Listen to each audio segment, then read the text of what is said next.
Bismillahirrahmanirrahim. Assalamualaikum warahmatullahi wabarakatuh.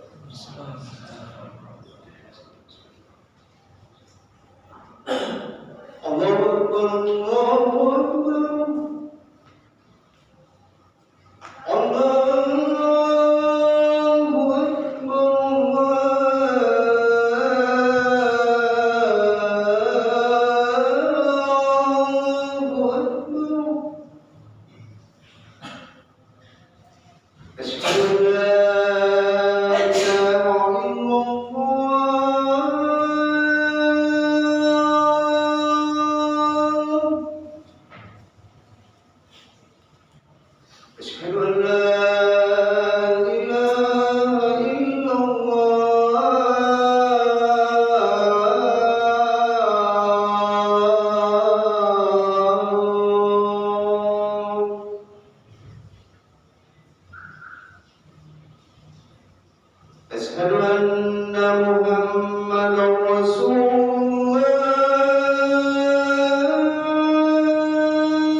Alhamdulillahi Rabbil Alamin. Wabihi nasta'in ala umuri dunya wa din. Ashhadu an la ilaha illallah wa ashhadu anna Muhammadan abduhu wa rasuluh. Salawatullahi wa salamuh wa ala alihi wa sahbihi wa man sara ala nahji wa iktafa atharahu wa istanna bi sunnatihi ila yawmil qiyamah wa ba'd. Faqad qala Allah subhanahu يا أيها الذين آمنوا اتقوا الله حق تقاته ولا تموتن إلا وأنتم مسلمون. وقال تعالى يا أيها الناس اتقوا ربكم الذي خلقكم من نفس واحدة وخلق منها زوجها وبث منهما رجالا كثيرا ونساء واتقوا الله الذي تساءلون به والأرحام إن الله كان عليكم رقيبا.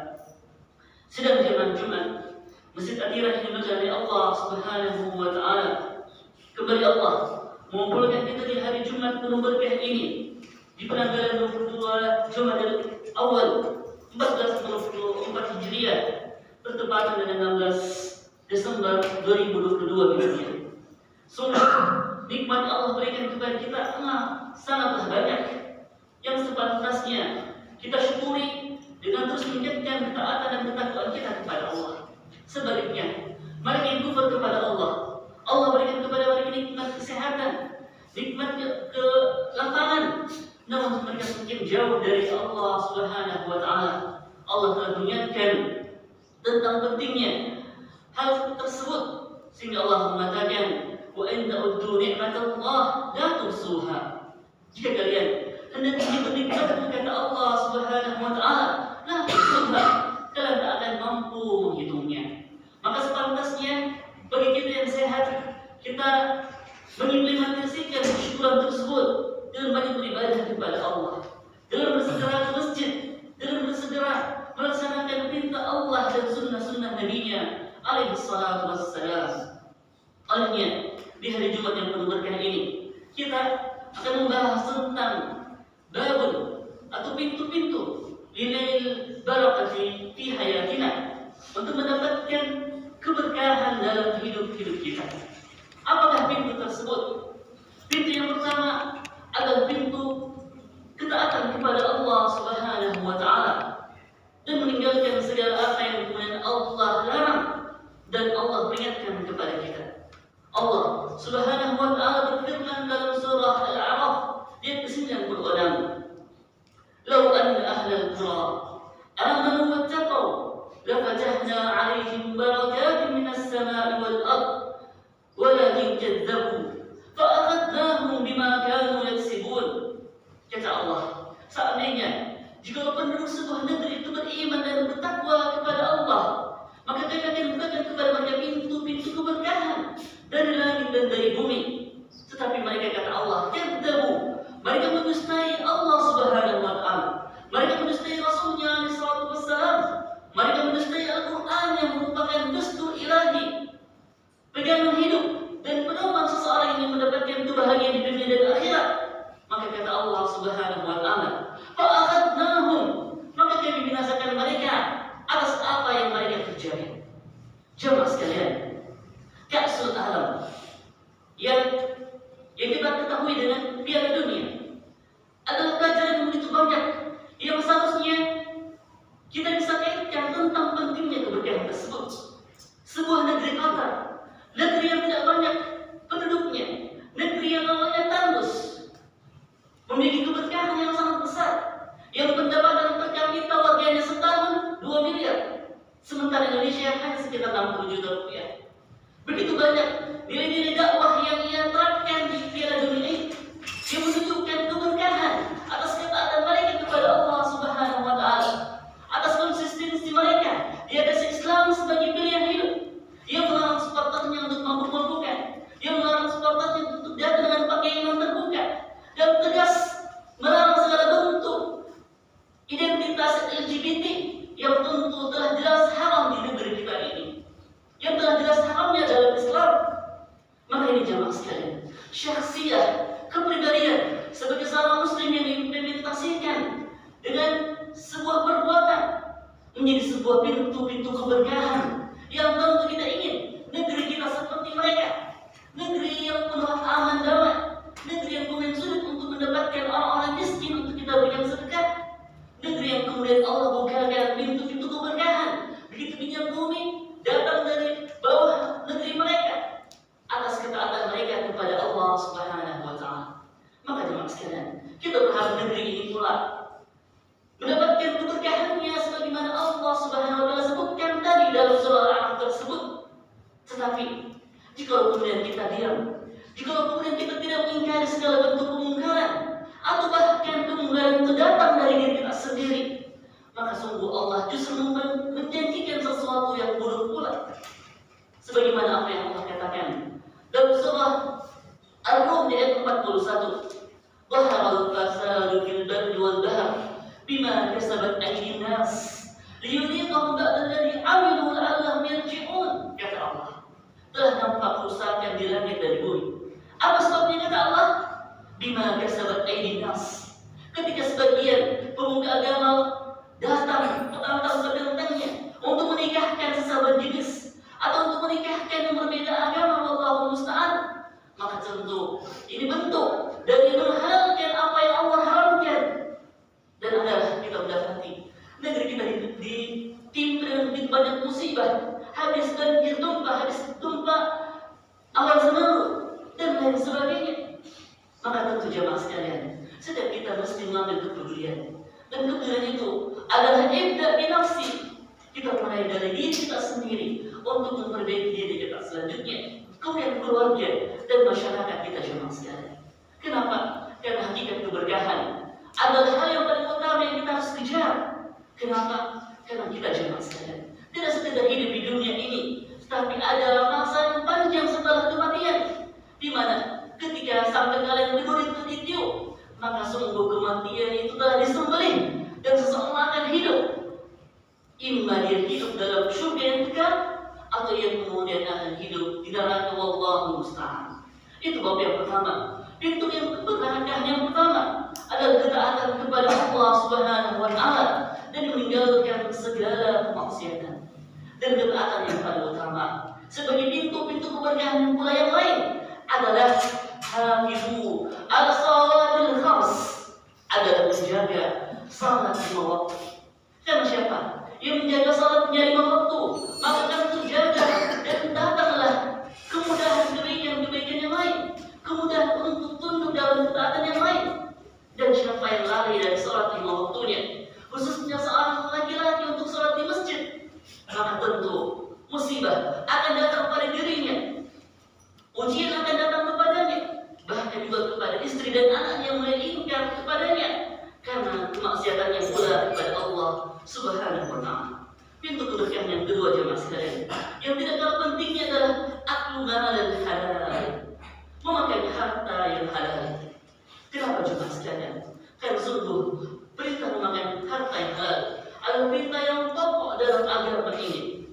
Bahkan Allah Subhanahu wa Ta'ala menyebutkan dalam banyak ayat Al-Quran dan juga dalam hadis-hadis Nabi alaihi salatu wassalam, semisal surah Al-Maidah ayat 20 ayat 88, wa kulu mimma razaqakumullahu halalan thayyiba, makanlah dari rezeki yang kami berikan kepada kalian dari harta-harta yang halal dan baik, wattaqullah alladzi antum bihi mu'minun, dan bertakwalah kalian kepada Allah Subhanahu wa Ta'ala agar kalian senantiasa menjadi hamba yang beriman. Jemaah sekalian, mungkin sebagian manusia takut dengan jebakan dan ancaman resesi, takut dia memecat 7.000 pegawainya dan begitu banyak gelombang-gelombang PHK. Namun seseorang yang tetap jaga dirinya dari harta-harta yang haram dan berusaha untuk menjaminkan pada diri, keluarga dan anaknya harta yang halal, maka pintu keberkahan tentu akan datang kepadanya jemaah sekalian.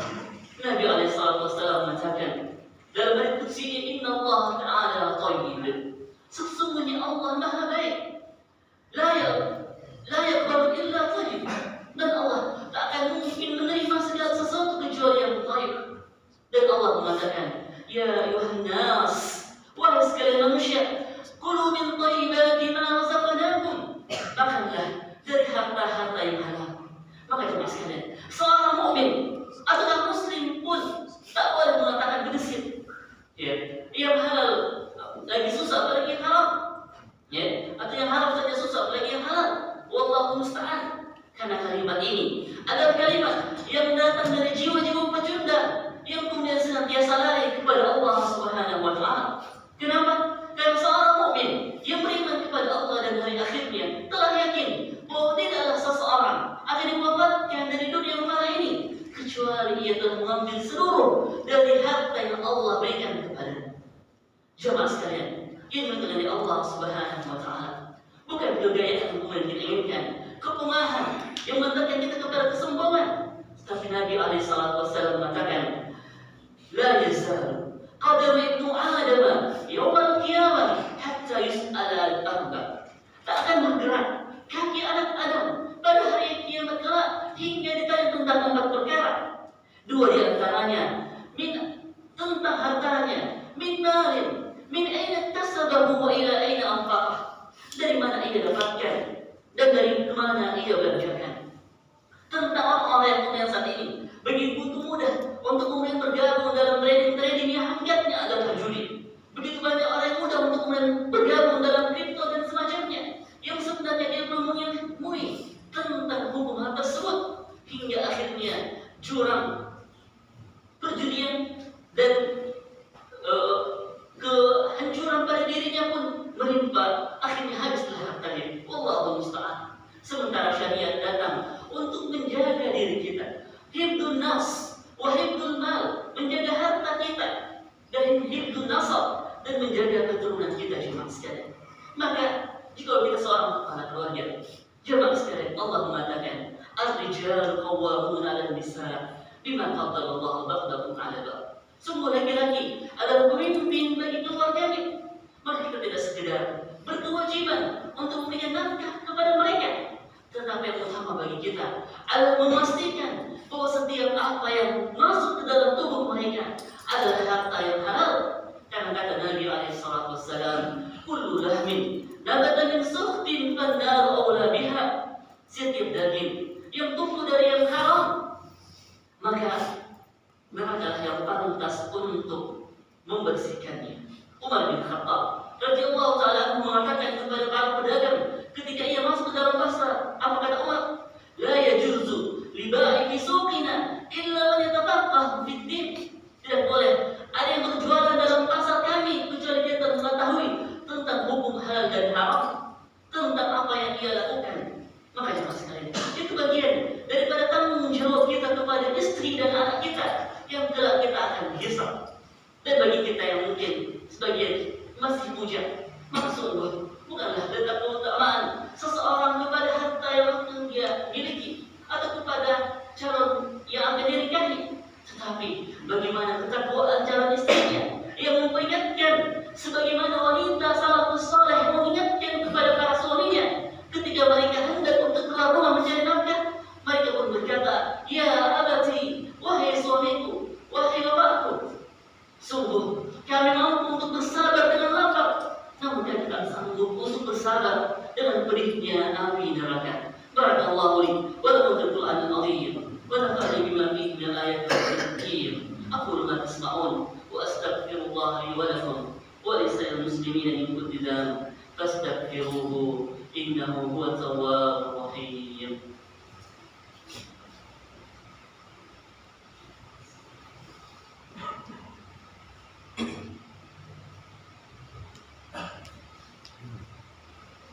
Alhamdulillahilladzi ala ihsanihi wa syukru lahu ala tawfiqihi wa amtinanihi wa asyhadu an la ilaha illallah ta'ziman li sya'nihi wa asyhadu anna Muhammadan abduhu wa rasuluhu ad-da'i ila ridwanihi salawatullahi wa salamuhu wa ala alihi wa sahbihi wa ikhwanihi wa barakatuh.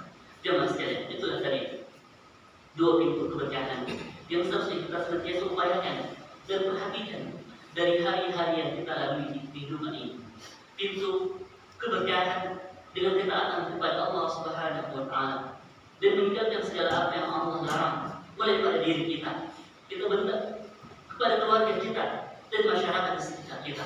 Mungkin kita telah aman, tapi diamnya kita terhadap keburukan saudara kita, diamnya kita terhadap keburukan teman kita yang nyata-nyata kita tahu dia terjatuh dalam perjudian Piala Dunia misalnya, atau yang semisalnya, wajib untuk kita berikan peringatan kepada mereka.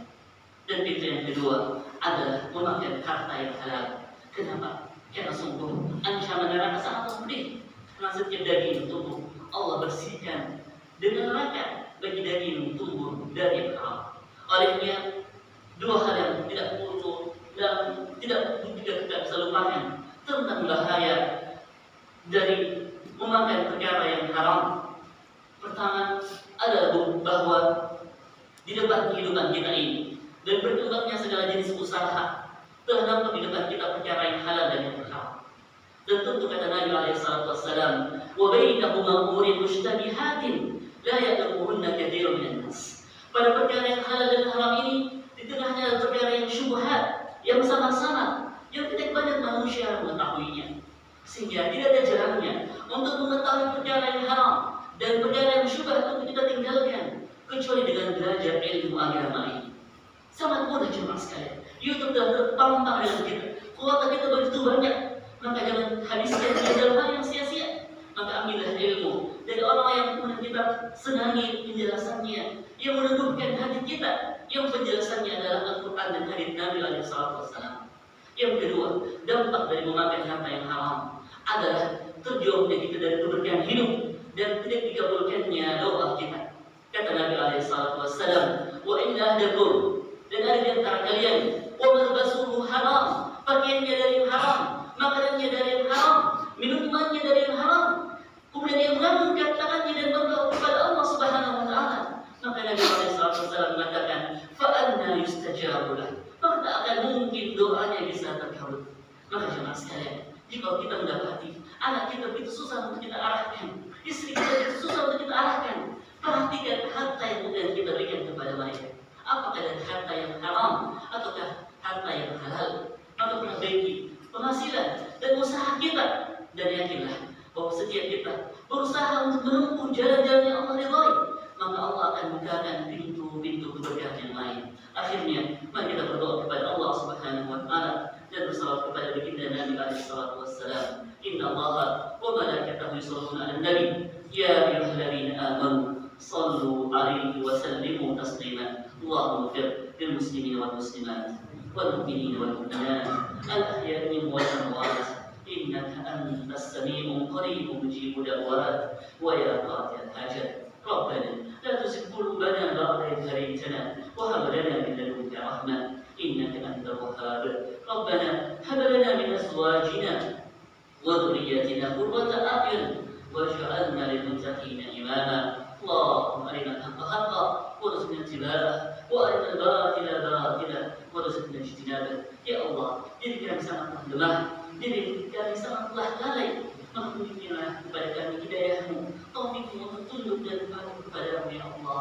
Bagi kami ada kedua orang tua kami ya Allah, Engkau berikan masih hidup, maka berikanlah kepada mereka kepanjangan umur dan anak kepada Allah ya Allah, dan jadikanlah kami sebab Engkau merahmati mereka. Dan jika mereka telah tiada, maka jadikanlah kami amal-amal saleh yang kami lakukan sebab Engkau meridhai mereka di alam kubur ya Allah. Bagi kami ya Allah, agar kesedihan anak-anak kami menjadi tabungan kami. Berikanlah kami kekuatan untuk mendidik mereka di atas petunjuk-Mu ya Allah, dan jauhkanlah kami dari pintu-pintu yang Engkau murkai, pintu perzinahan, pintu perjudian, dan pintu-pintu yang Engkau haramkan ya Allah. Hanya kepada-Mu kami memohon pertolongan, dan hanya kepada-Mu kami memohon taufik-Mu.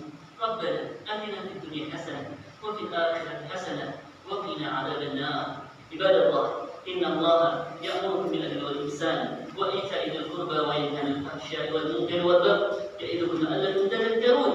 Fadhkurullaha yazidkum wa la dhikrullahi akbar wallahu ya'lamu ma tasna'un.